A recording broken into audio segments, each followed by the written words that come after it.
If you have suffered from symptoms and you are just not getting better enough, or you are band-aiding it with certain things, this conversation is for you.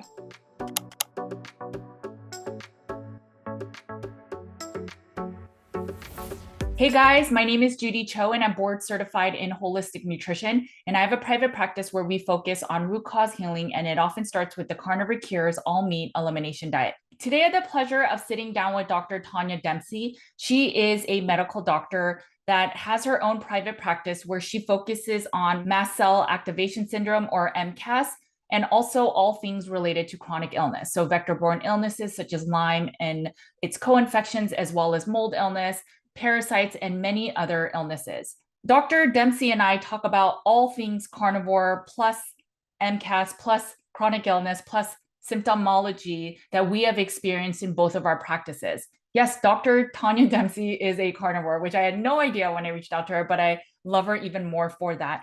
And so we talk about these nuances and levers of what do you do when you are hypersensitive to foods, supplements, environment, and how do you get better? What levers do you pick first to be able to finally heal? And can you even finally heal? And we also talk about towards the end, what does breast implant illness have to do with MCAS? Or can you get a cardiovascular event or a heart attack just because of MCAS or your mast cells being activated? What does MCAS have to do with histamines?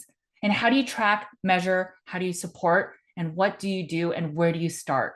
These are all questions that are answered during this interview. It is an amazing interview. I hope you enjoyed as much as I did. Hi, Dr. Dempsey. I am super excited to have you on my channel. For the people that are listening and watching that may not have heard your story, if you could share a little bit about yourself. Yes, absolutely. And thank you so much for having me.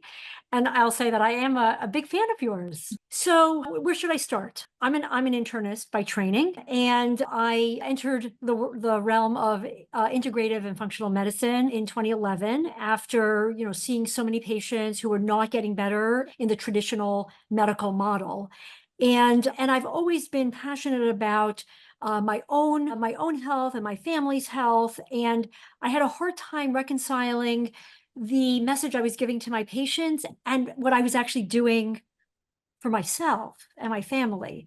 And so I had to really, sort of wed the two together. And so I started my own practice in 2011. It's evolved into the AIM Center for Personalized Medicine here in Purchase, New York, Westchester County, New York, where I treat complex, multisystem, chronic diseases. Well, that's sort of the story. So do you specialize in all chronic illness? Is it because I know a lot of your specialty is MCAS, and maybe we can Mhm. go into that a little bit, but Yeah. do you support all chronic illnesses?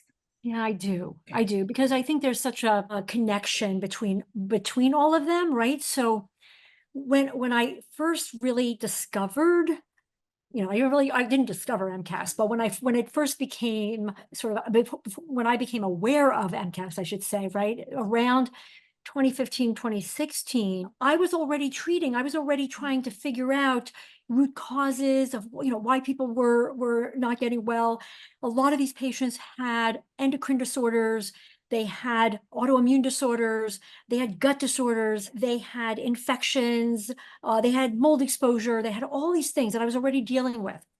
When I realized what MCAS was, and that MCAS was actually one of the problems that actually probably tied everything together, that's when it all sort of made sense. But I treat everything because MCAS is associated with so many other comorbidities. So I like to treat the patient as a whole.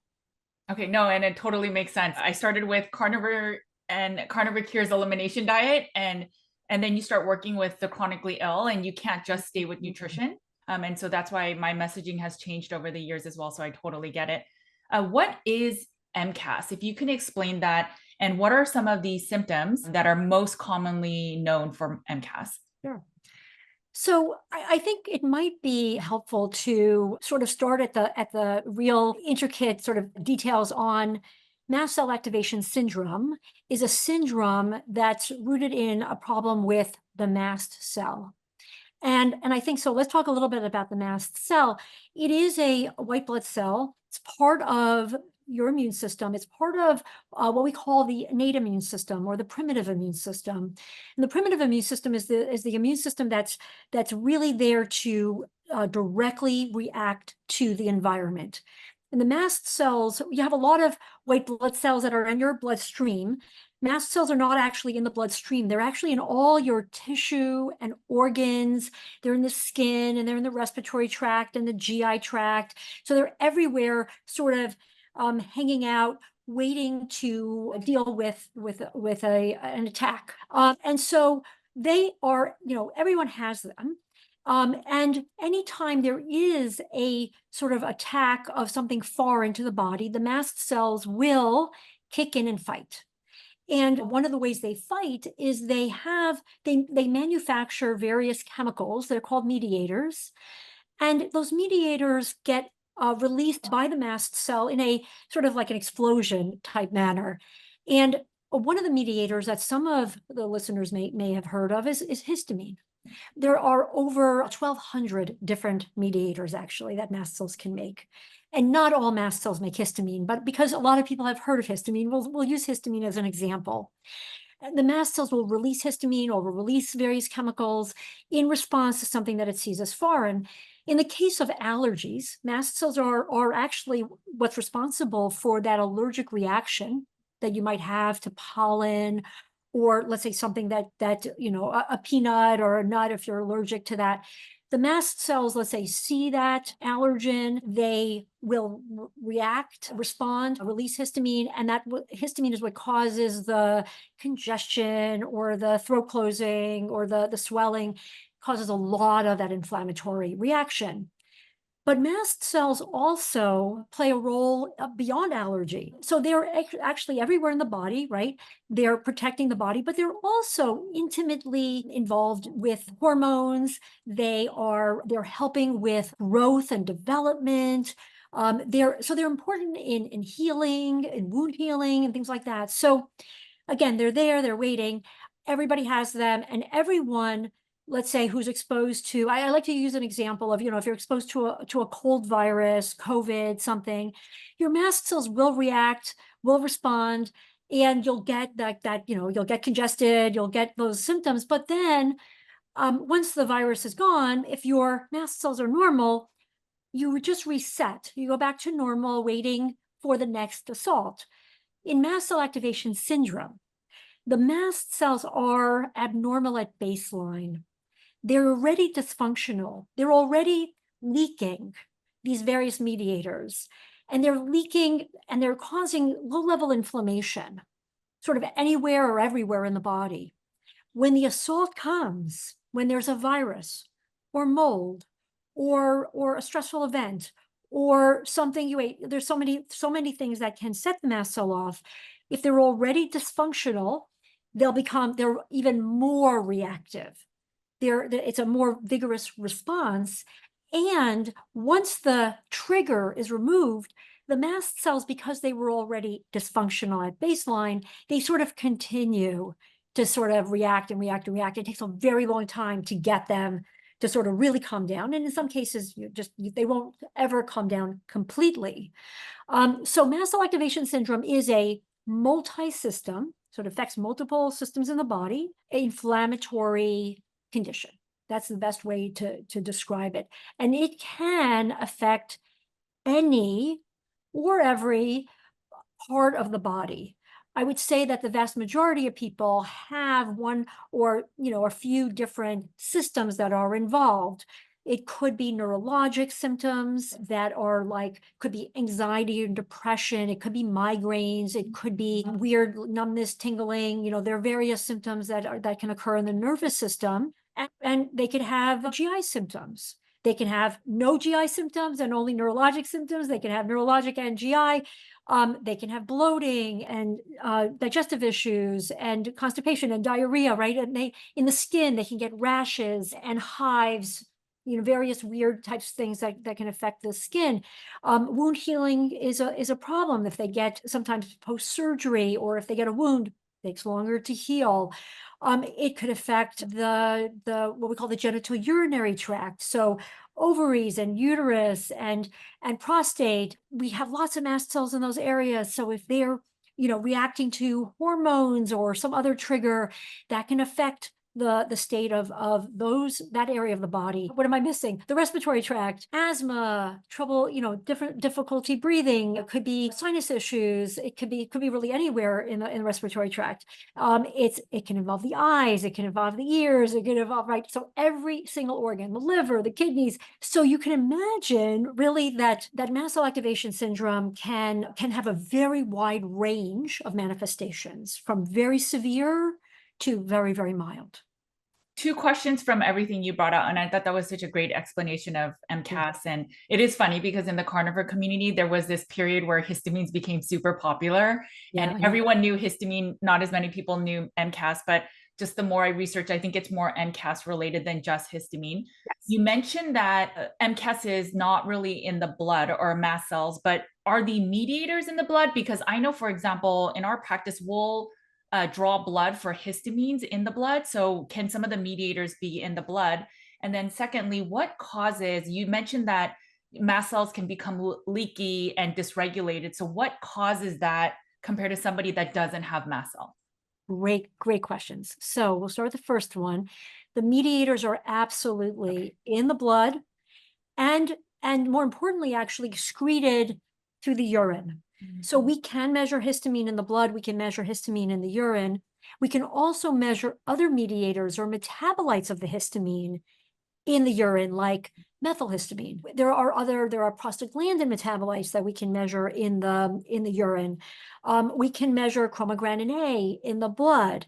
So there are, yes, depending on the mediator, depending on we'll call it thermal lability. So their sensitivity to heat, the sensitivity to enzymes in the body. There are lots of reasons why you might find some in the blood and some in the urine. Yeah, okay. Absolutely. Do you recommend one or the other? In terms of testing? Yes. Well, yeah, well, in our practice, because I am an MCAS specialist and expert, we test everything. Okay. So we have a lab that's set up. We have a refrigerated centrifuge. Okay. Because these mediators are really sensitive to heat. Okay. We have to process blood and urine in a way that everything is remaining cold, that we have a better chance of finding the mediator. But even with that, it could still be difficult to find it. And we work with a lab that then processes and actually does the analysis of those mediators. But yes, we test everything. And then we test things that are associated. Sometimes they're not direct markers of mast cell activation syndrome, but they can help us understand the immune system. So we measure everything. Okay. And then in terms of what causes the leaky mast cells, the dysregulation? Yeah. So I think that, what the research is really pointing to is that there is some genetic susceptibility. We don't know, there isn't a gene per se, but there does seem to be a familial sort of association. So it's not uncommon to see, I have patients of multiple generations. I have the grandmother, the mother, the kids, who all have some aspect of it to different degrees. So familial tendencies definitely are a big piece of this. It doesn't mean that if one person has it in the family that everyone's going to have it, but it's not uncommon to see multiple family members. So again, we don't have the research yet on the genetics of it, but there does seem to be something to that effect. And then the other piece of it really is our toxic world. And it really is, what we were being exposed to, breathing in, eating, everything, right, that we do on a daily basis is not something that we as humans evolutionarily have ever been exposed to. Right. Our mast cells, we believe, like really, if you look at anthropologic data, if you look at, sort of historical data, you can see that mast cells were definitely involved in helping us deal with parasites. Parasites were a big thing in human history, when we didn't have ways to sanitize things, we didn't have ways to cook our food or store our food, I should say, right? Parasites were in abundance. We were in contact with them all the time, and so mast cells probably helped us deal with parasites on some level. They probably helped us with other infectious agents that we came in contact with, but antibiotics and all that. But mast cells were probably not needed for toxic exposures in the world, but that is what they are needed for now. And so now they are under constant attack from petrochemicals, from plastics, from infections, from medications and water supply, and right, and the list I don't know, just keeps going on, right? So what I believe, and a lot of us in this field believe, is that over time, our mast cells now have had to kick in and become more reactive to sort of help us withstand these assaults. But what's happened is that when the mast cells are reacting like that, they are theoretically trying to protect us, but it's backfiring, right? Because its way of protecting us in releasing those chemicals is actually causing inflammation wherever those chemicals are being released. So it becomes this really vicious cycle where really we get more and more inflamed. The more inflamed we get, the more mast cell activation kicks in, the more inflammation we get, right? And then we get into this spiral where people get worse and worse. So we do think that over the last, let's say 50 years, 100 years, there probably is an increase in incidence. It's hard to know, right? Because we didn't really study this, until the last 15 years or so, right? But maybe 14 years. But there does appear, at least, from sort of anecdotal data, that there probably this has increased over the last 50 to 100 years. And I would argue that it's going to continue to increase with the sort of climate that we live in. In our practice, we see MCAS related symptoms with something else with it. So it's either mold illness, or it's Lyme infections, or it's vaccine injuries, or something has happened, Epstein-Barr virus, that isn't fully going away. And you mentioned that maybe back in the day was more parasitic related. Is it ever that MCAS is just on its own, its root cause illness? And if it's not, what percentage of MCAS is affecting the chronically ill that are suffering from some type of illness that they're not fully able to get over? It's an excellent question. And I don't know that we have the data to say definitively anything. I can tell you, though, from, hundreds, thousands of patients that we treat here, that I treat with my colleague, Dr. Lawrence Afrin, who is, one of the world's experts in MCAS as well. And I will say that there probably is a small subset of patients who have MCAS, just MCAS.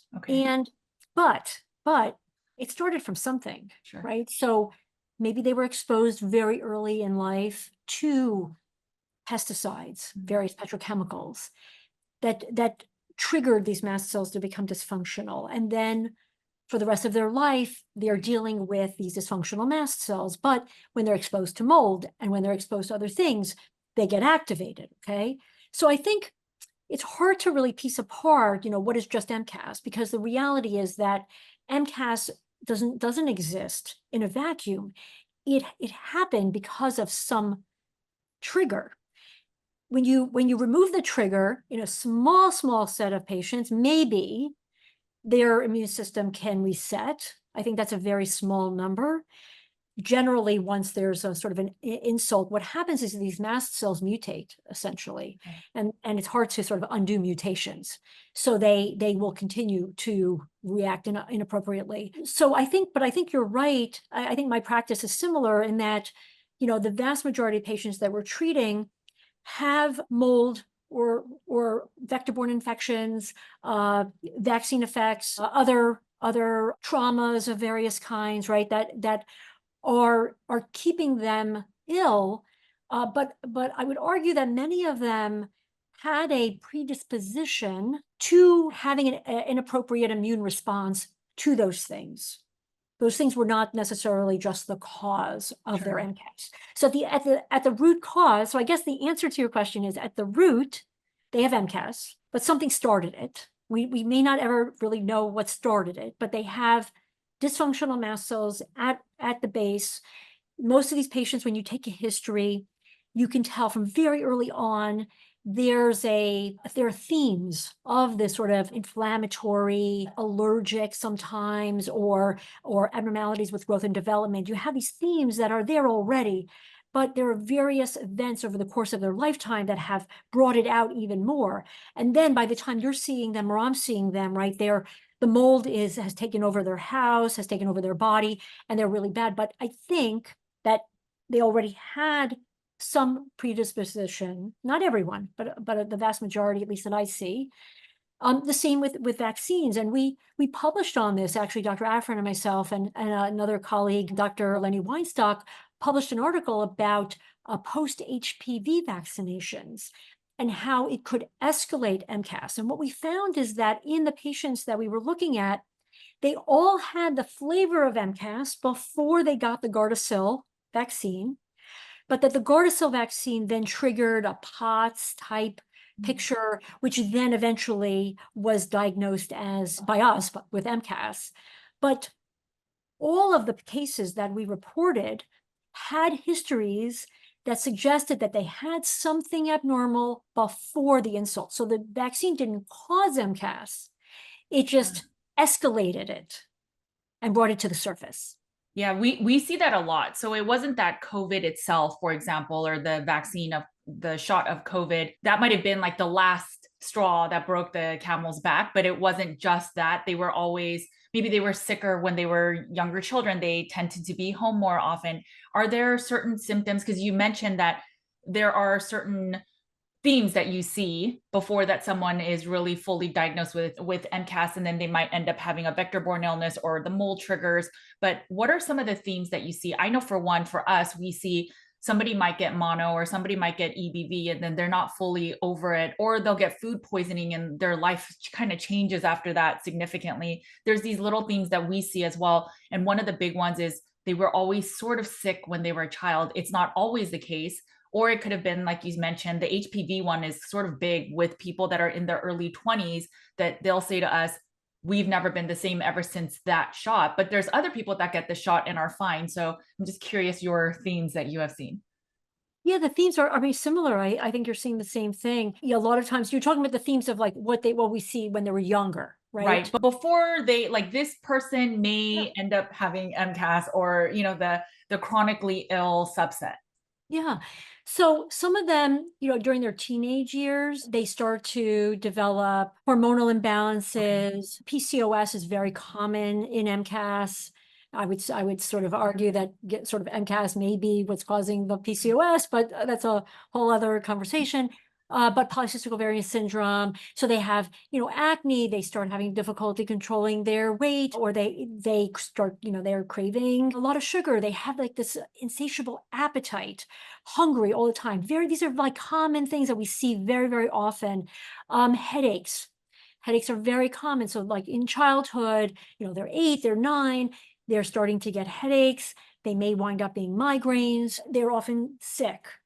Sometimes they're sick with actual things that other people are sick with. And sometimes, a lot of them will say, I don't know, I had, 5 brothers and sisters, but I was the only one that, was sick all the time. So that they really have a virus, or really was it this dysfunction of the mast cell causing inflammation, manifesting like an infection, and maybe both. And so, things like, not uncommon, diaper rashes, colic, things that irritability in the baby. We hear that very, very often, that, I'll see a kid, they're 16, right? I'll get the history when they were a baby, and their, parents will say, yeah, it just, the first year of his life, just irritable and colicky, and we could never calm him down, and his nervous system was always problematic. He had trouble sleeping, and that kind of, the sleep issues, the irritability sort of continues on, and then it manifests differently as they get older. Allergic type symptoms may or may not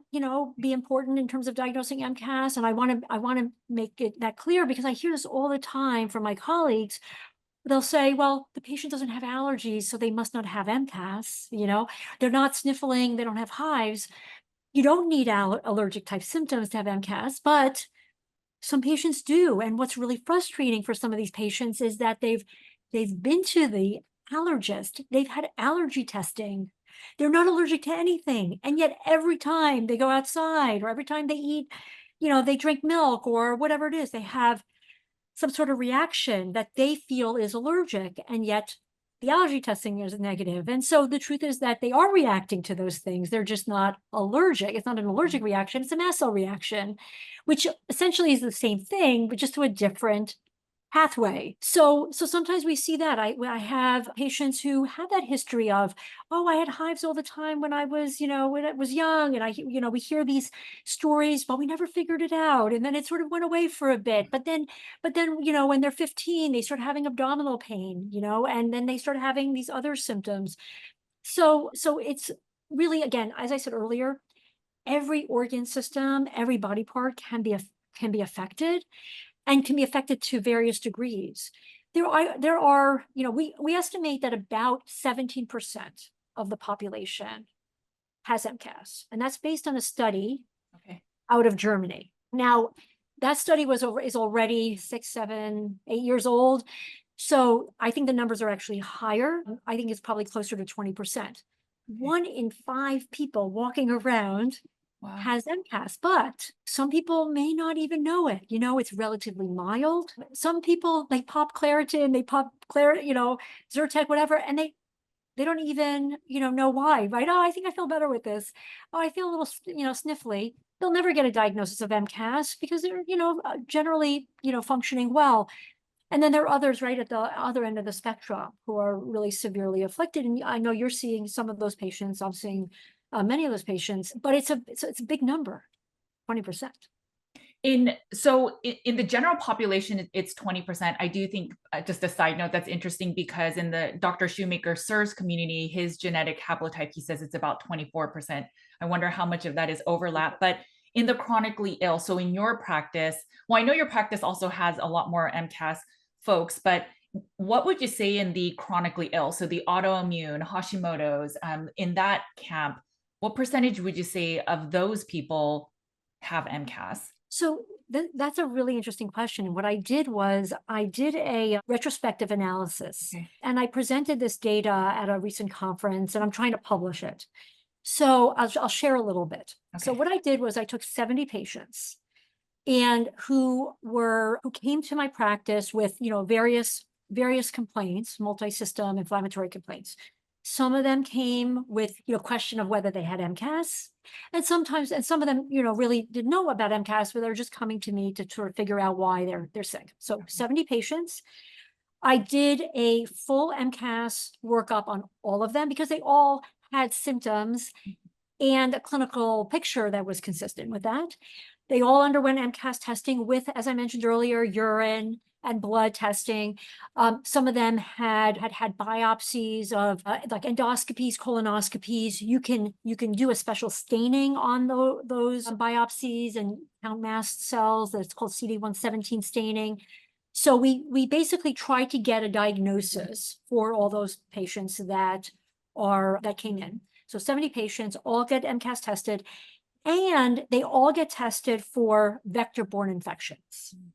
Some of them also got tested for mold, but the significant findings were I tested them for Babesia, Bartonella, and Lyme, tick-borne relapsing fever, and lots of other infections. But the main ones that came up were Bartonella, various species, Babesia, various species, and Lyme, various species of Borrelia. Here's the bottom line. This is what we found.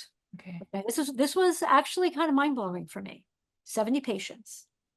70 patients, 100% of them tested positive for vector-borne infection.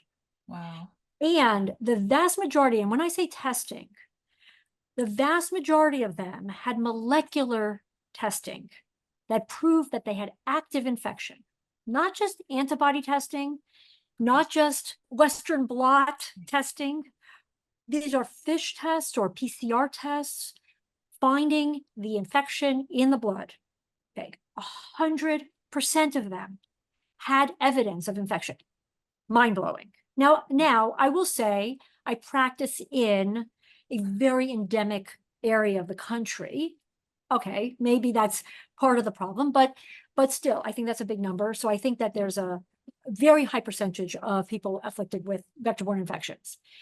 Then 88%, so out of those 70 patients, 88% of them met criteria that we use the consensus 2 criteria. That's a publication that I was a co-author on.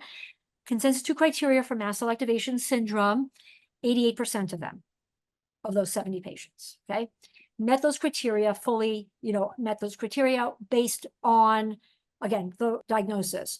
Now, I think there would have been more. It's hard to sometimes make the diagnosis. Some of those patients had borderline levels. So like 12% had borderline levels, or some of them had nothing and we could not make a diagnosis. It doesn't mean that they don't have something going on with their mast cells, but I couldn't make a formal diagnosis.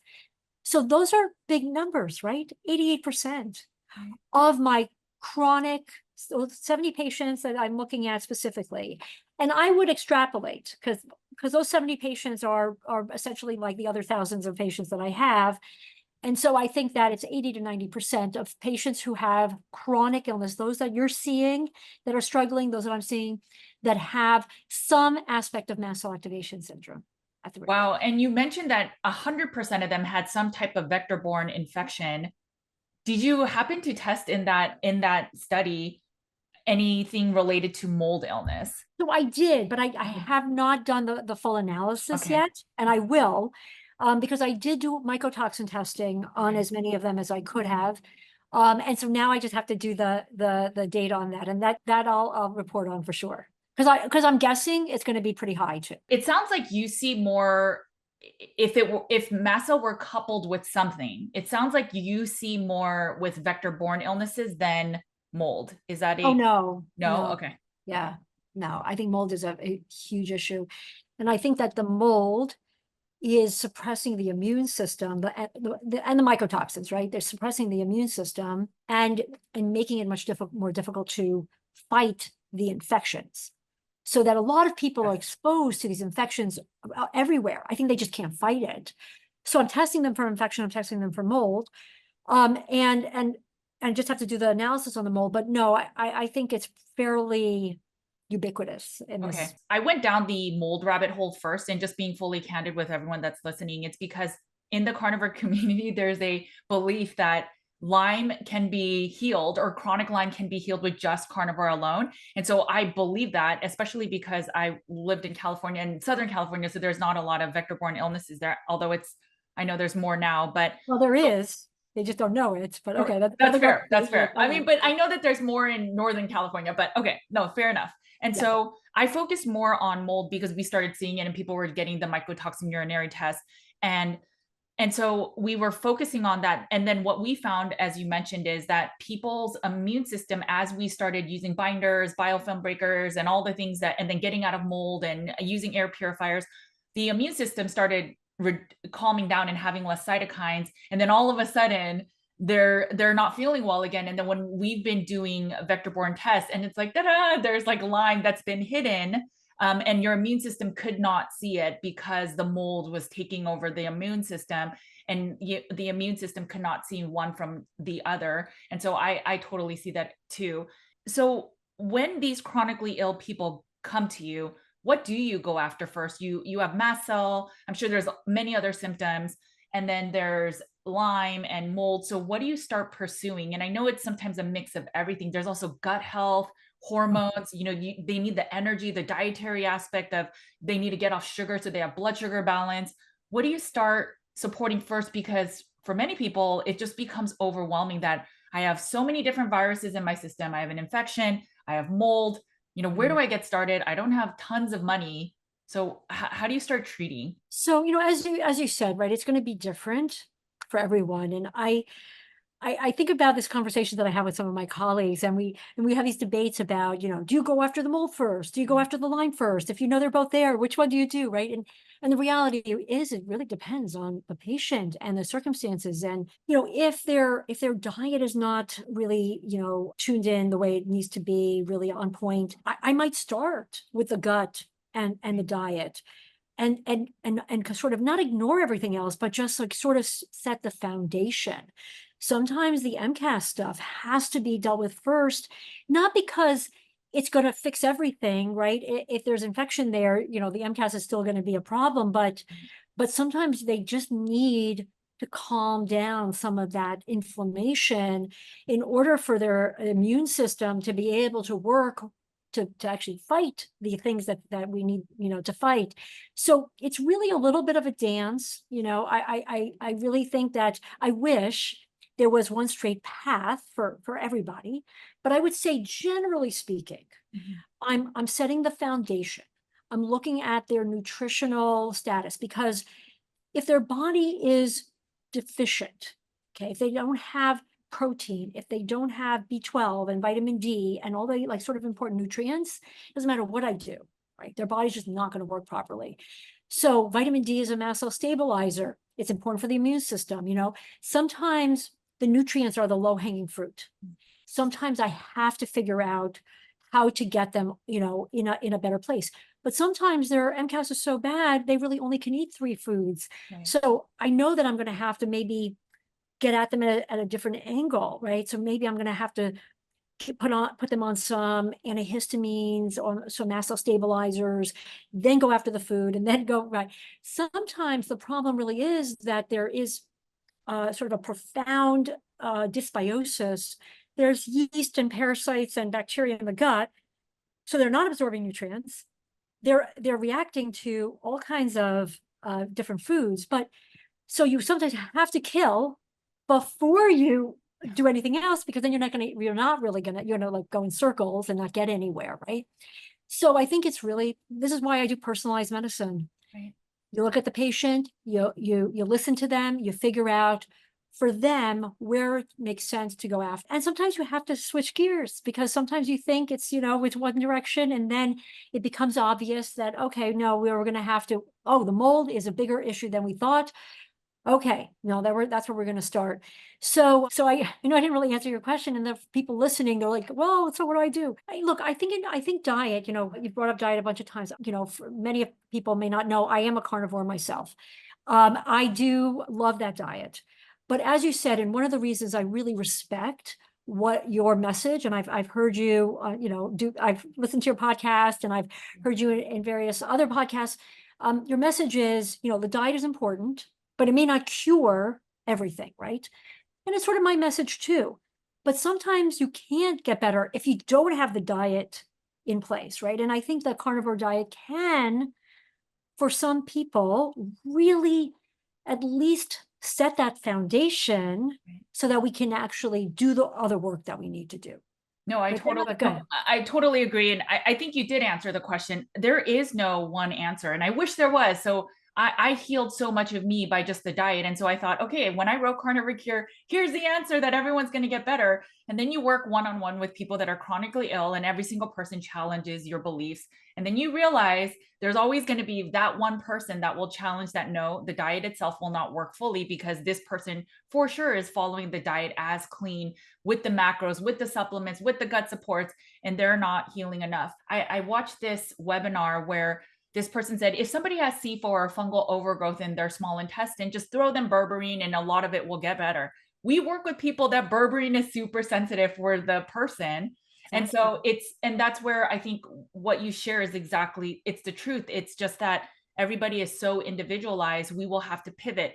We will try to use binders to pull mycotoxins in a person, but if they're suffering from a Lyme or a vector-borne infection, they're not going to move the needle enough. Or if they're suffering from mast cell, and it's a lot of working with the patient or client to see what's the first priority. And if they can't do that, then what other lever can you pull? So I totally agree with you there. What have you seen with carnivore and MCAS? So I think it's been helpful for, a subset of patients. What I find is that I find it difficult to get buy-in.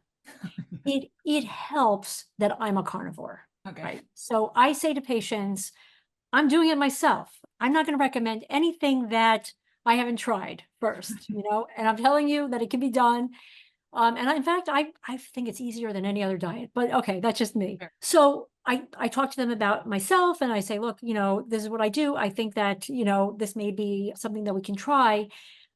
For some patients, it's, it's sort of like a no-brainer, right? They're suffering. They really don't know what to eat. They like meat. Okay, great.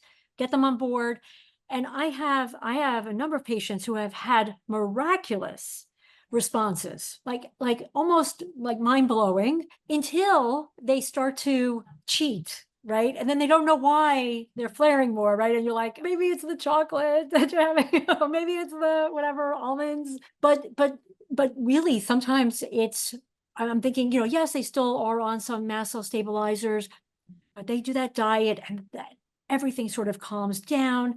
And then for some of them, they want to reintroduce other foods. And for some patients, that's appropriate. So I'm a big believer that there really isn't a right diet, like a perfect diet for everybody. I wish that were the case, that like everyone should be carnivore and that's it. And that's good, is going to heal the planet.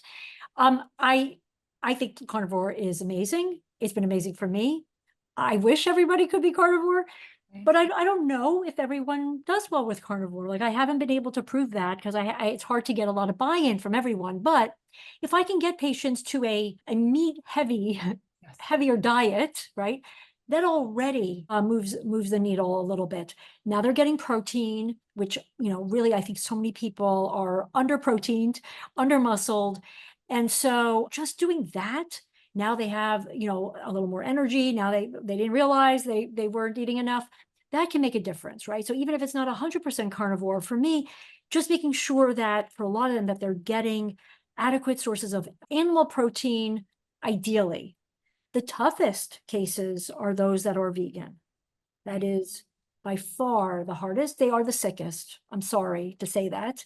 I really think it's very, very difficult to heal people on a vegan diet, even when you get them to have more protein. I hope I don't want to get anybody angry, but I'm assuming you don't have a lot of vegans following you, so that's good. But I tell them I will have a very hard time healing. You cannot heal on a vegan diet. You need animal protein, but I think there's a spectrum of sort of this animal protein type diet. For me, the stricter the better. I prefer it. But I think that for some patients, they're hearing lots of mixed messages out there. And I think that that's been the most difficult, right? Is there's a lot of noise about within the carnivore community, even with like the honey and the fruit and the meat diet, which I'm having a hard time understanding. And and just in general, right? Eat the rainbow. What happens, what is going to happen to you if you don't eat those things, right? So I'm always trying to sort of dispel the. If we were to put our logical hat on, if we're not consuming enough red meat that has sufficient iron, and then you have a parasitic infection or you're suffering from a babesia, which is a parasite, and you'll see people with low iron levels even when they're eating meat. So imagine when you're not eating sufficient iron, and then your iron will get even more depleted, and that's how you're getting oxygen to the rest of your body. So that's like one just logical thing I think about, especially if people have parasites or that are consuming the iron. In terms of the different carnivores, what I suspect is, I know at least publicly, I'm probably one of the fewer one-on-one practices that use carnivore as an elimination tool. And a lot of these other people that are promoting carnivore don't have a one-on-one practice. And so I think they're really just sharing their N equals one.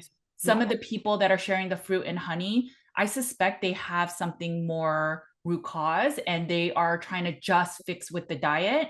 And so their logic and evidence-based research is based on studies, but not based on what truly may be the case. Like what if it's MCAS, or what if it's a vector-borne infection or mold? And I think they just think if it's just the diet, here are the levers I can pull. But we know, working with really chronically ill, that diet is just one large component, but it's not the only component. And so I suspect that. And then in terms of the rainbow of meats, I think that just being a nutritionist, it's really hard for me to just tell people just eat beef long term, but we do see it in our practice. And so that's what we start as an elimination diet tool. I think the answer really is whatever you can eat in terms of meat that will allow you to stay more consistent for a longer term, that makes you feel better, is the answer for you. And I think that's what, that's where I think the buy-in can be easier. It's a lot of psychology. It's helping somebody figure out, who cares what everyone else says? What can you eat? Even if it means you have to eat a little bit of carbs,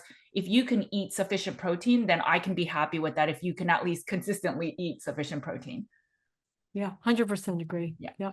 And what do you think about the mind body? So there's a lot of vagal tone, the vagus nerve, all of these things. How does that and then there's a lot of people with trauma. So there's people with, if they take the adverse childhood experience score, there's lots of different areas where they've had trauma in their past, and they tend to be the people that are chronically ill. It's not always one-to-one. But what have you seen with MCAS, any of these other illnesses and trauma, or having a bad A score or a high A score? Oh yeah, no, there's a very high correlation, and I would say, yeah, like you said, maybe not one to one, but pretty close, especially those that are most affected and inflicted. The people who are sickest will have higher scores for sure. And I think that, think about it, it makes sense. Mast cells there to protect you from bad things and triggers that are foreign to you.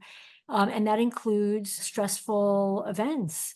If you have a stress response, right, you have the release of cortisol, and you have the release of all these various hormones, and mast cells will have receptors for these hormones and will respond to it. It notices there's a shift, there's a change, there's something different in the body, and it will respond, and it will continue to respond, right, and sort of set you up for sort of a worsening situation. So I think it's really important for people to acknowledge that part of their life. It's very difficult, right? It is very, very difficult, but then there are so many tools now to deal with it. Sometimes you have to deal with the trauma directly. So maybe it is, you need therapy, you need to work with a psychiatrist or psychologist or social worker or something like that. But sometimes you can maybe not have to deal with the trauma directly, talking about it or anything, but helping the nervous system change the way it's been trained to react.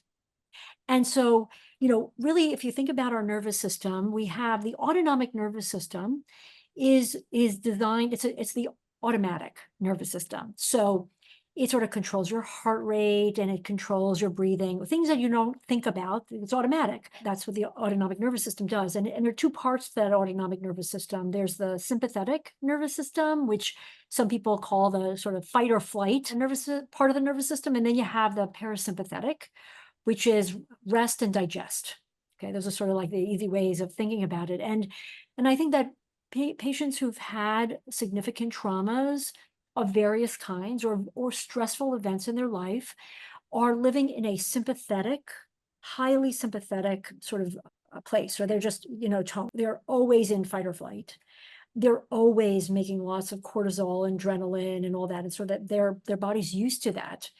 And their parasympathetic is really not working really well. And so they often have digestive issues, and they often have things because the parasympathetic, which is helping you digest and rest and do all the things that you need to do, can't work properly. And so there are these various tools. Some of them are things like meditation. Sometimes there are vagal stimulators, because the vagus nerve sort of supplies the parasympathetic nervous system. And so if you can get the parasympathetics up and decrease the sympathetic part, you can achieve a better balance, and the mast cells are happier. There are all these mast cells in the nervous system. Mast cells line every nerve in the body, in the brain, everywhere. They're there. The minute those mast cells respond and release these mediators, those mediators go to the nerve directly. The nerve may release its own neurotransmitters or various peptides of various kinds. And so they set up this sort of a feedback loop, and that causes inflammation in the nervous system. And so if that's happening in the sympathetic nervous system, the sympathetic nervous system is always sort of, there's an uptick in all that activity, right? So I think that finding different techniques, seeing what resonates with you. Some people like the Apollo watch. Some people like, there's the gamma core that you put on your neck. There's another one, I forgot the name, that you put on your neck where the vagal nerve runs, that can help. There's another part of the nervous system that is also really important in MCAS, and that's the limbic system. And the limbic system is the part of the brain that does deal with emotions and things like that. And so there are various programs now out there also to help retrain the brain, essentially, to react differently to those triggers or things around you, whether it's a stressful event or whether it's you're worried you're going to have a reaction to something or whatever it is, right? And so there are programs like the Gupta program or DNRS, dynamic neural retraining. I'm a big fan of all these tools because, the reality is that there isn't one solution for everybody. I don't have that magic pill. I wish I did, right? Take this, MCAS is gone, your Lyme is gone, everything's gone. And, we don't have that. So I think that, I think this is my personalized medicine approach. You figure out, the important pieces, and this piece can be really huge for some people. As I mentioned, right, sometimes the carnivore diet is the answer, and sometimes it's the Gupta program is the answer in calming down the inflammatory state. Less inflammation equals feeling better. So whatever achieves that, I'm a big fan of. And of course, if it's something that you don't have to ingest, it's even better. So a lot of these programs are great because, people are sensitive to drugs and supplements and things like that. Although obviously I use a lot of those things too.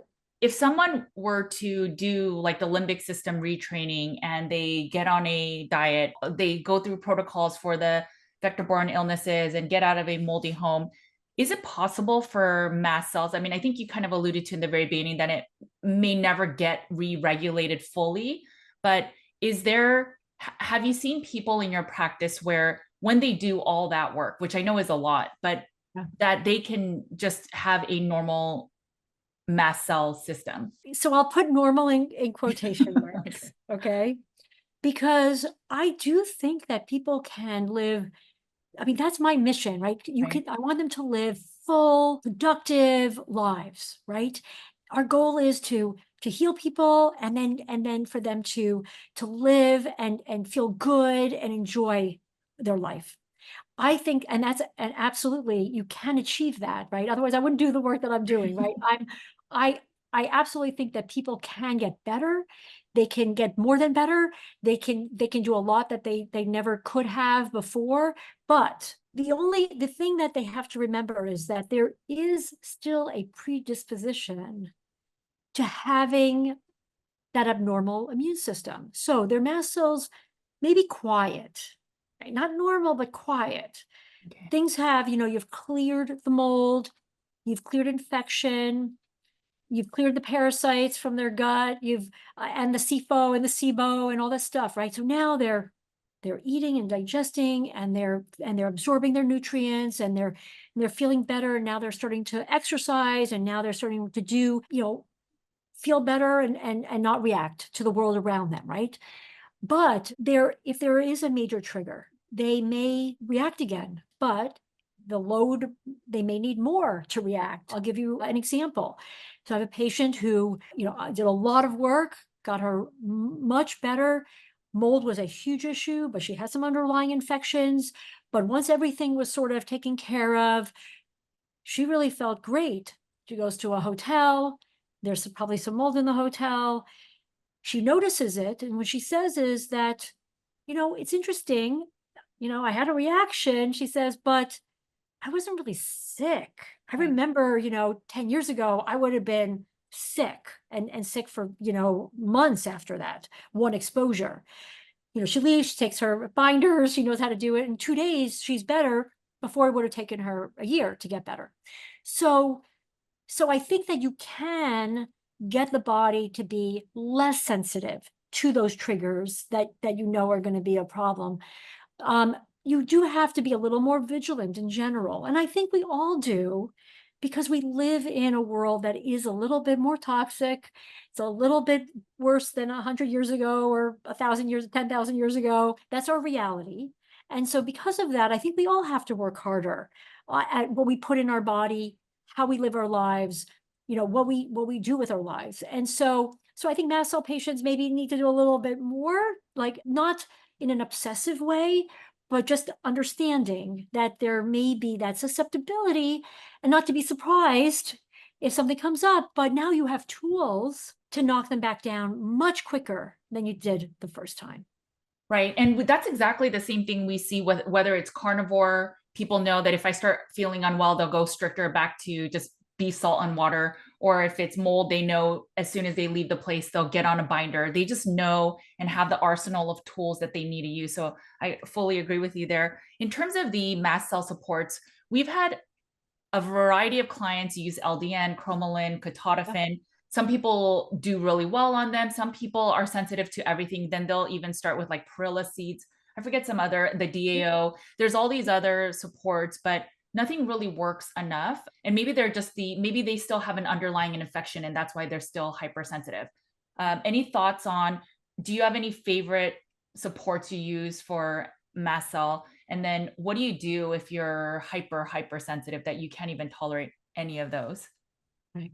So, the same way I wish that I had one solution for, for everything. It's sort of the same thing. I can't say that there's just one thing that I use exclusively Okay. in everyone. What I would say though is that I have a handful of tools that are my go-to initially. And then I definitely have other things that I use for more severe cases, let's say, that don't respond to the sort of low-hanging fruit stuff that are easier to take over the counter or supplements or whatever. I think honestly, the easiest thing is to try to get somebody on an antihistamine. I mean, I'm a integrative functional medicine doctor. I love natural stuff, but honestly, a little more bang for the buck if they go for the antihistamine first. There are 5 over-the-counter antihistamines that people can try.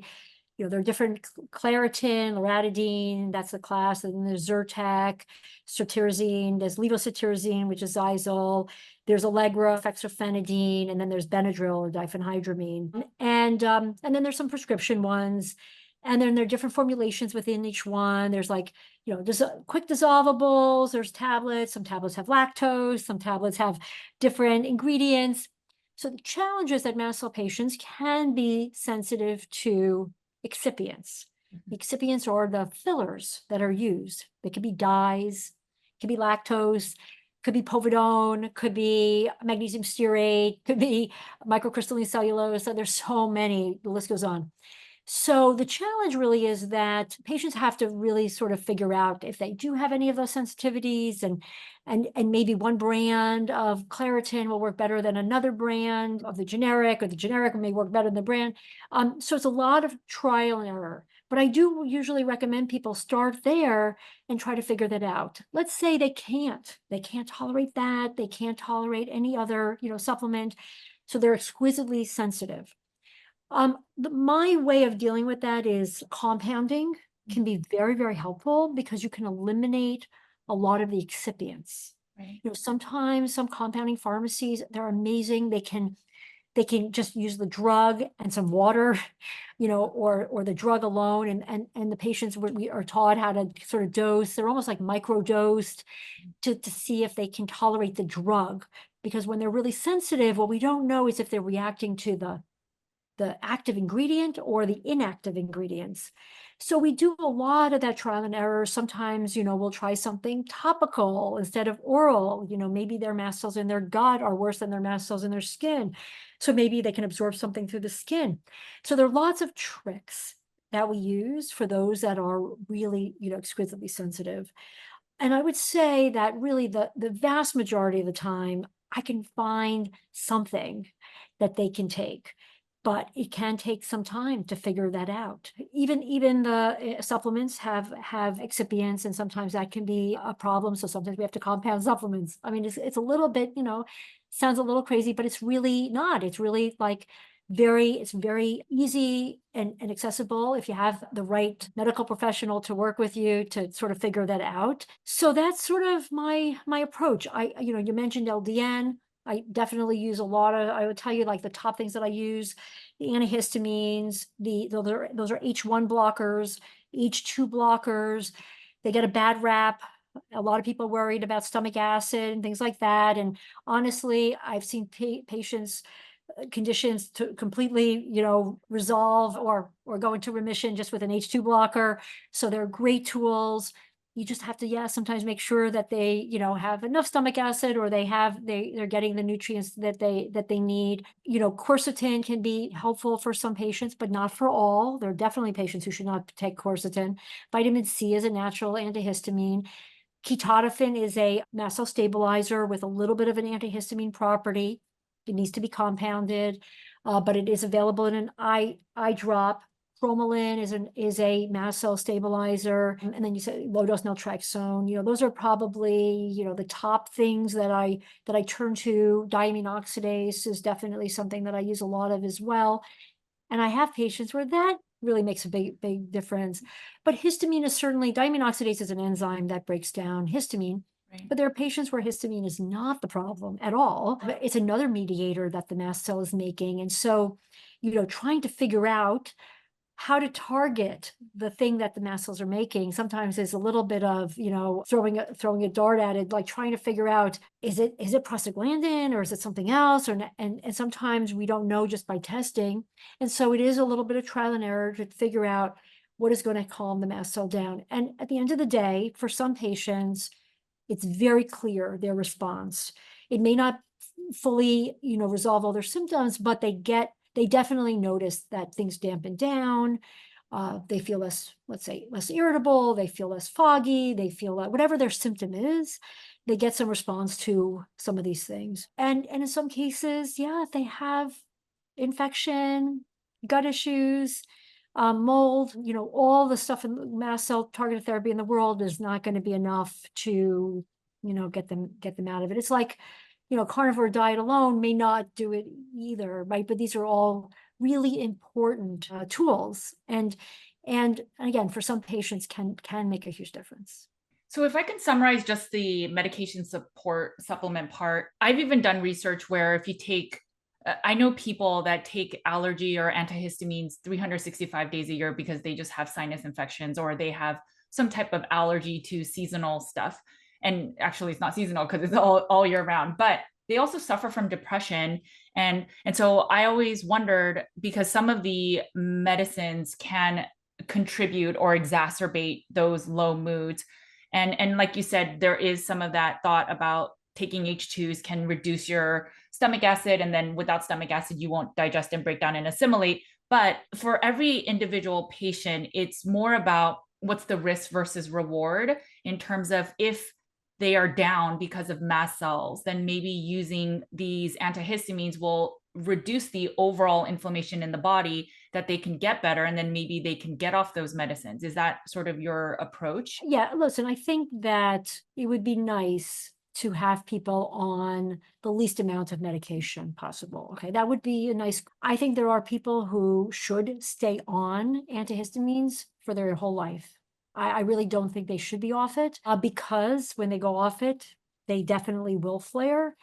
Even if their mold is taken care of and everything, again, as I mentioned, their mast cells are just a little more dysfunctional. They're going to be people who are always going to have a little bit of that low level inflammation, and they're going to be better off with an antihistamine. I want to address that point that you made about how some of those drugs could potentially cause depression or cause a low mood. And in fact, I would argue that mast cell activation syndrome itself True. probably is the culprit. Okay.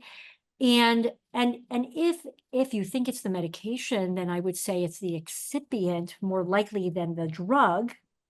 And then it's worth going through other drugs or other antihistamines to find the one that's going to work the best.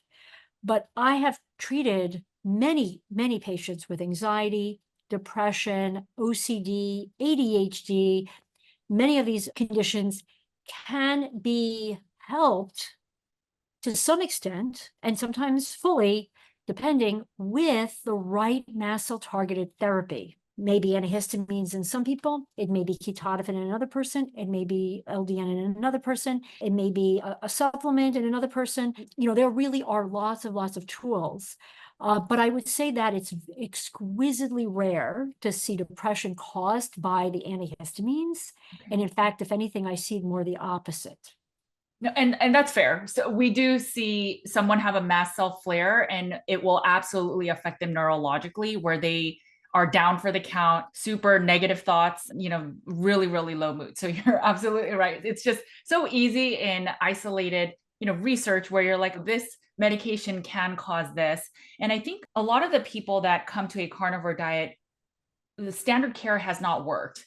And so that's where then we flip the pendulum so much where it's like now everything's going to be natural, right? But then I think when you have a practice and you work with people one-on-one, you realize, well, some people actually, some medications, some supplements do way more benefits than harm. And actually they will get their life back with just that one, if you want to call it a band-aid. But if something is dysregulated, any day they will take that. And I know that for sure in the carnivore community. I've seen it with our patients and clients. So I totally understand. I wanted to ask you, in the carnivore space, several years ago at least, I would see people say, I wasn't that sensitive to foods when I went carnivore. And then I went carnivore and now I'm sensitive to everything.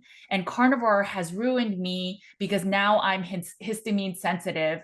And before then, at that point, I didn't really know a lot about mast cells. But now looking back, I really think, could it have been just like similar to mold and reducing the immune system or the immune system flare, could carnivore reduce and now your body is able to recognize other things and now your mast cells are more activated? Or is it something else? Yeah, well, I think that's I do believe that's part of the answer. It's interesting. It's almost like the situation with gluten, right? How many times have you heard, people eliminate gluten and they thought they were fine with it before, right? But then they eliminate it, then they eat it, and then they're sick, right? And now we've ruined them because now they can never eat gluten, right? But the problem was that they had what looked like a tolerance. Right. They had built it up, but their immune system actually was completely dysfunctional. And then you eliminated the gluten, and then their immune system went back online and realized, hey, wait a second, this really isn't good for me, right? So in some ways, I think it's sort of the same with carnivore. I think the other thing is we always have to be careful about how much of it is really just the carnivore piece of it and how much of it is really like there are other things going on. I'll give you an example. I had a patient who is following a carnivore diet, and one of the challenges she was having was with eggs. So she used to be able to tolerate eggs. She really wants eggs because it would make it easier. But every time she has eggs, she has so much gut issue, so many gut issues. Yes, beef is going to be fine. Chicken is fine. So other things are fine. Eggs are the problem, but she really, really wants eggs, right? So, so the question is, it's a little different situation, but the question is, did going carnivore all of a sudden cause this egg problem? Because she could eat eggs before carnivore, okay? So what wound up happening actually was I had a hunch that because her bowels were still like things were just off, even on the most perfect, beef, salt, water diet, I had a hunch that there was something else going on. So I did some gut testing. And she, in fact, did have 3 parasites, Cryptosporidium, Giardia, and Blastocystis. And we started some antiparasitic protocols. And after 2 weeks, I had her just try to introduce the egg. It was like 2 or 3 weeks. We did a few things. She wasn't done with the protocol, but I just wanted to see if it really had anything to do with the parasite. And in fact, she could eat eggs. Wow.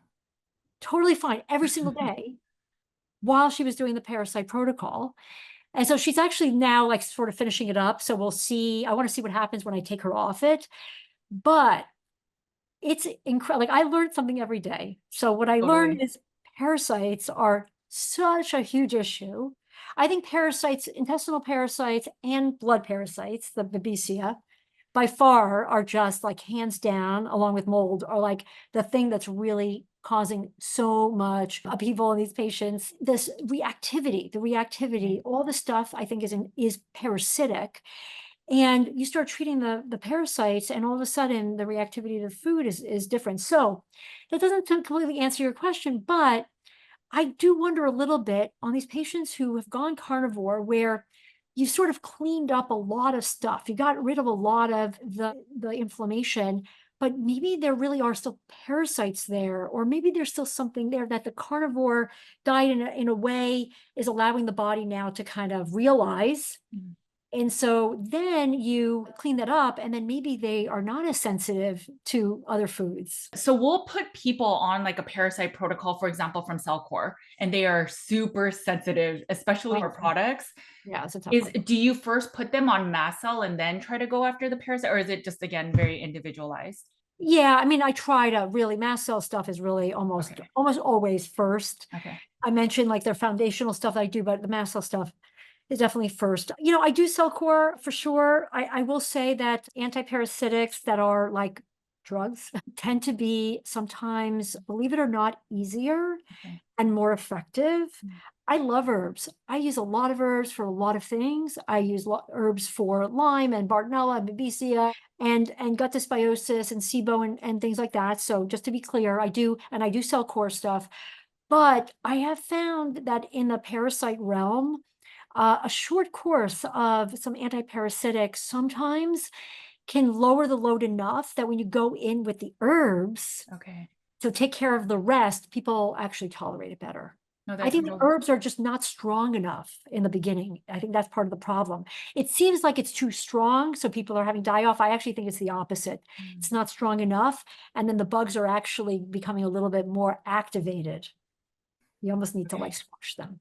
No, that totally makes sense. I've seen cases where people will use more medication route and they will improve, but it's been all over the map. So it's just it's fun navigating this chronic illness. I mean, it's not fun, but it's interesting because Yeah. there's no one same story over and over. Really quickly, as we're wrapping up, thoughts on MCAS and breast implant illness.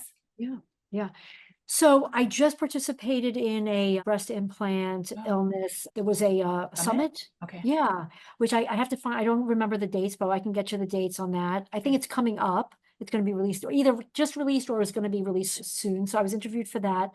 I've given talks. There's going to be another breast implant conference actually that I'm speaking at. I've spoken at it a number of times. And I actually have my own podcast, and we interviewed a breast surgeon, Ava Naji from Australia, who is basically explanting an incredible number of patients, and she's understanding the link to MCAS, and so she's incredible. And so we've done a couple of podcasts with her on Mast Cell Matters. That's my podcast. So if people want to listen to that. So implants are, the coating is silicone, whether it's saline inside or silicone Mm. inside, the outside is silicone. And silicone, even though we've been taught is an inert substance, it is in fact not inert. And so if you can imagine, it's in our tissue, our mast cell, we have tons of mast cells in breast tissue. And our mast cells then can react to this silicone substance. And we know that breast implants degrade over time, even though they could look intact. We know that there is sort of like a sloughing off of the silicone, and it can invade. There's like a capsule that comes around the implant, and that capsule can contain little particles of silicone, and that can activate the mast cells even more. And so breast implant illness is in my opinion, mast cell activation syndrome. And what Dr. Naji is seeing is, people who have, so many mast cell symptoms going into the surgery. She's removing the implants on block, meaning with the scar tissue around.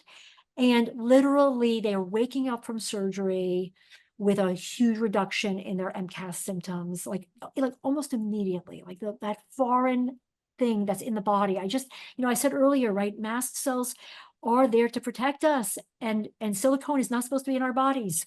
And so it is a huge issue. There are, I'm sure, patients out there who are fine, with breast implants, right? If you're fine and you have no symptoms and you don't have MCAS, you don't have any other inflammatory or immune dysfunction, fine. But I counsel my patients now, if they're thinking about breast implants, I really try to discourage them. I really am very concerned about, especially if I know they have immune dysfunction. I really do worry about what that, is going to lead to. Nothing is, guaranteed in life, but if we can sort of prevent that one big assault potentially, we try. I had a client of mine that shared her story and she shares how that en bloc looks. And so I'll link to that, but and she ends up having mold illness as well, but it's hard. I think just like you said, there might be a subset that's okay, at least for a while. I think all of them degrade over time. So in a decade, you have to replace it, or it might just get worse. But then there's a subset that if you have been that population we've been talking about throughout this whole podcast, the risk of you getting a breast implant and then it turning into an illness is very likely. So it's just I'm fully on the same page with you. And we've had many people in our practice that have explanted for that reason. Last question.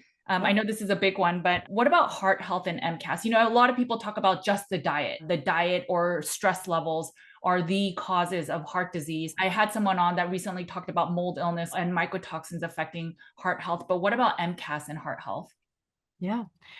Well, because mold, various infections, anything that the mast cells have to fight, all those things are going to cause an immune dysregulation, right, and inflammation. And so you have lots of mast cells in your vasculature. They're in the veins, they're in the arteries, they're in your heart. And so we can talk about the heart from a few different perspectives. We can talk about just the venous system, actually not even the heart, but like the veins that drain blood away, that you have, veins in your leg. We know that the veins are coated, basically the inside, with mast cells. We believe that those mast cells may be playing a role in the function of the veins. And so we have patients who have compression syndromes of different kinds of their veins. They may have pelvic congestion syndrome, where they have, like, the veins in their pelvis are not working properly and draining properly. That can cause to things like POTS, postural orthostatic tachycardia syndrome, and other things. So we know the veins are important. We know that the arteries are also coated with mast cells. The arteries are feeding the heart with oxygenated blood. And so if there's any kind of inflammatory process, we know infections can cause arteries to get inflamed and cause plaque to build up, right? Everyone blames the cholesterol on the cause of heart disease, right? But the cholesterol is probably there because there's some inflammatory process that's allowing it to stick. And so that inflammation may be driven by mast cells. And the mast cells may be causing that problem there, maybe because there is some kind of infection like Bartonella, which tends to go into the vasculature, or other infections, chlamydia, mycoplasma. There are a few different infections that have been implicated as potentially playing a role in causing inflammation to build up in the lining of the arteries, causing it to potentially clog, and then you can't get blood through, and then you can have a heart attack. So I think that diet is actually probably like a small piece of this. It is important because if you're eating too many carbs and sugar, that does cause inflammation in the arteries, right? So for me, it's not the cholesterol, it's the sugar that people have to watch the most. And that can build up, inflammation. The mast cells react to sugar, mast cells react to insulin, and that can cause that whole process and then lead to heart disease.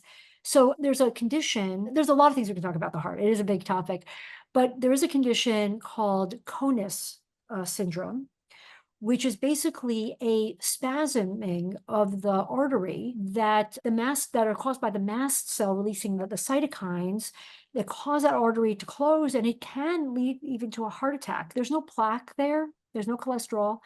It purely is a mast cell reaction, basically in the artery in the heart. And I've seen this. And what's interesting is I think that my grandmother had this, which is really, really fascinating to look back. I remember I'll tell you a little story. I was a resident at NYU, and she had been having episodes of chest pain. And she was diagnosed with angina. And back then, she would use a nitro pill, put it under her tongue every time she had chest pain. Like, it was like no big deal back then. Oh, you're having chest pain? Take this, no big deal.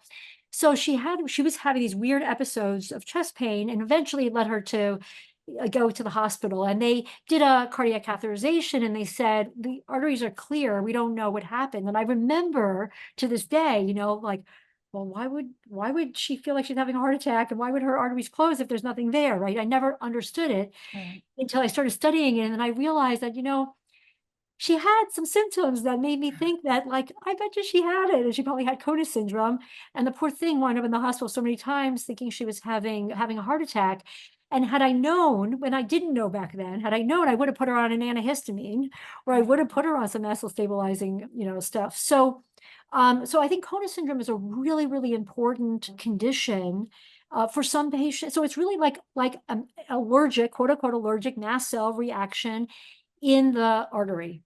Wow. And it could be caused by stress. It could be caused by, something you ate. It could be caused by an infection, but it's an important misunderstood or not well understood condition that, I think is important to put out there. Sometimes we'll hear people on the internet say, I had a cardiovascular event or a heart attack, and they see no plaque. I have a CAC score of 0, and I don't know what happened to me, and none of the doctors know either. There is a possibility that mast cells or conus is occurring in the arteries that could have caused a cardiovascular event. That Correct. is crazy.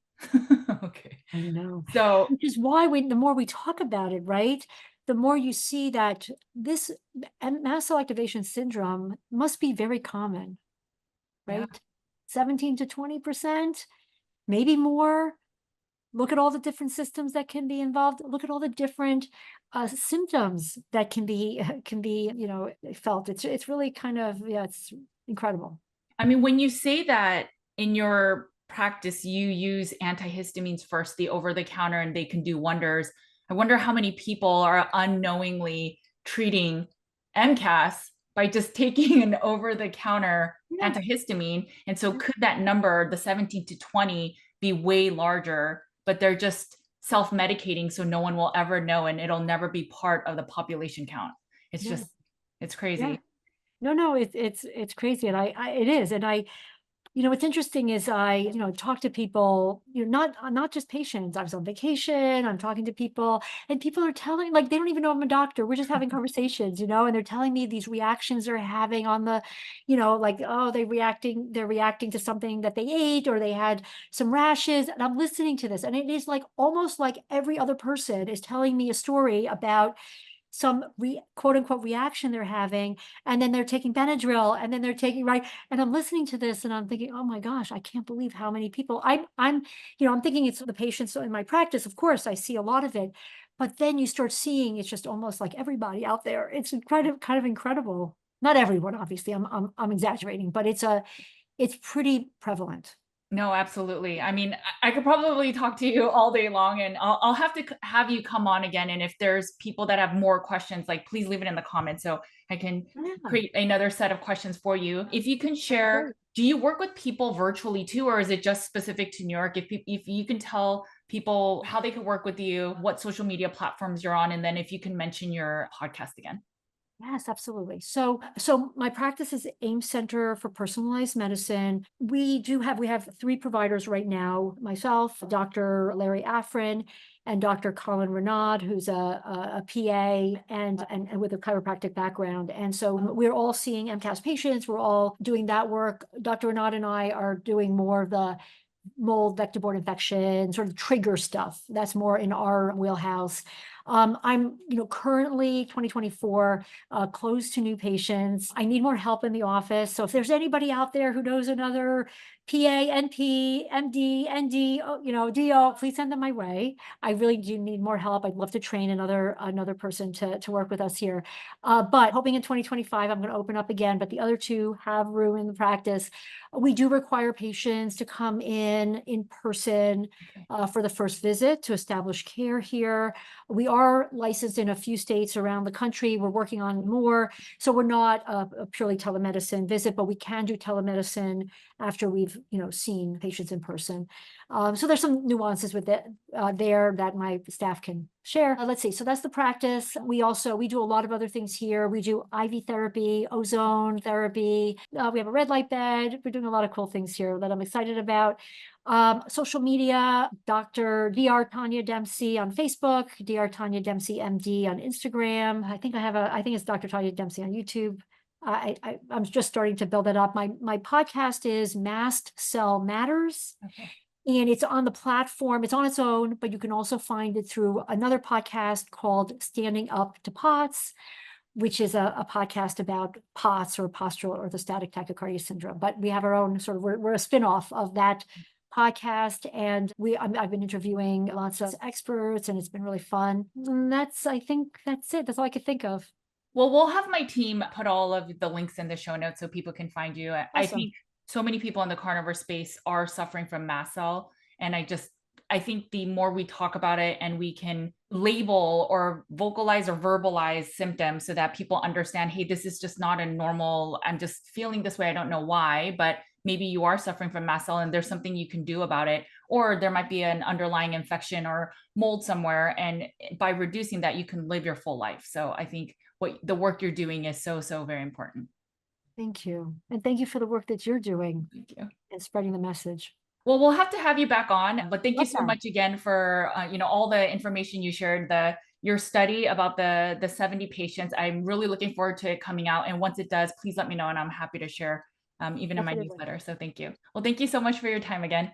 Thank you. Okay, guys, I hope you enjoyed this interview with Dr. Tania Dempsey. If you want to learn a lot more about mast cell activation syndrome or all things related to MCAS chronic illness, you can check out her MCAS podcast, as it shares a lot more information and she does a lot of Q&As where she just answers a lot more patient questions. I hope this interview, if anything, shares that chronic illness is very individualized and finding the root cause levers is what is the key to healing. And what's so hard about that is everyone is so individualized. Maybe you had head trauma when you were young, and that was the precipitus of starting chronic illness. Maybe it was when you were in the womb and something happened and that's where it started. Or maybe you had a bout of food poisoning when you're little, or as Dr. Tania Dempsey mentioned, that you were colicky when you were a child. There are always these really minor cues that when you work with people one-on-one, you will see, although it's very individualized, you'll start seeing trends of little things that show up that, oh, this case had this small thing and so did this case. And then you're able to start seeing that mast cell activation is a very common thing that happens for people that are chronically ill. If you are suffering and you are using carnivore as a way to support the mast cell activation, you may need other supports, or it may be that you are suffering from a chronic infection or even mold illness that may be exacerbating mast cells. And at a certain point, the diet will not be enough. Regardless of the case, I hope that this conversation gave you a list of tools that you can look into to support you. Because as Dr. Dempsey and I both said, the goal is for you to get to root cause healing and that you can live a abundant life that is so productive that you can live the life that you want to. And whether you have mast cell, whether your cells are naturally a little dysregulated when you were born, there are tools in modern day that you can use to make yourself better. It's just finding those tools for you. And I hope this conversation sheds some light for you. Okay, guys, make sure to eat a lot of meat. Take care of your bodies because it is the only place you have to live. I will talk to you later. Bye, guys.